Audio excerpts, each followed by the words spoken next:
Thank you. Judgment in the appeal. Commissioners for Her Majesty's Revenue and Customs and the Rank Group PLC. Lord Carnworth will explain the decision of the court. Now for something completely different. This is a very technical point under the VAT legislation. Between October 2002 and December 2005, the Rank Group received substantial takings from gaming on their slot machines. The issue is whether they were subject to VAT. This depends on whether the machines were gaming machines, as defined in the legislation, and that turns on a short question: was the element of chance in the game provided by means of the machine? If not, the takings were exempt. The law was changed in December 2005, so the issue is of historic significance, but the sums involved are potentially very great. Old-fashioned slot machines typically paid out according to the symbols on the machine when it stopped, and the element of chance was provided by mechanisms within the machine. In more recent times, the process has become computerized. The gaming industry has developed so-called random number generators, RNGs. They may be embedded in the terminal or may be separate but attached, and a single RNG may serve a number of terminals, a multi-terminal RNG. In such cases, each terminal is designed and sold to be used with the RNG obtained from the manufacturer of the terminals.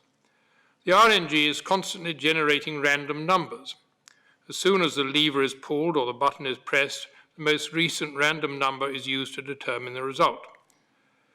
It is common ground that a slot machine is a gaming machine for VAT purposes when the element of chance is provided by a component within the body of the terminal on which the game was played. This appeal concerned multi-terminal systems. The VAT and Duties Tribunal, supported on appeal by the High Court, concluded in favour of Rank that the disputed machines were not gaming machines because the RNG was not part of the terminal on which the game was played. The Court of Appeal disagreed. They considered that the terminals and the RNG serving it would be regarded as a single machine. The Supreme Court unanimously dismisses the appeal for the following reasons. The Court of Appeal's approach is supported by dictionary definitions of machine, under which a machine may consist of several parts together, performing a particular kind of work.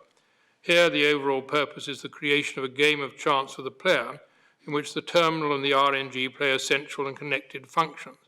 The terminal is useless for playing the game without the RNG. The same result may also be arrived at by focusing on the individual terminal. The outcome of the game is determined by pressing a button or pulling a lever on the terminal. It is a more sophisticated version of a player rolling a dice, where the winning number is produced by means of the player's action in throwing the dice. So here, the element of chance in the game is provided by means of the player's action in pressing the button, so interrupting the ever-changing sequence generated by the RNG at a particular moment. The terminal is the active means by which the winning or losing combination is generated. The RNG is a necessary part of the process, but its response, wherever it is situated, is entirely automatic. Thank you. The court is now adjourned.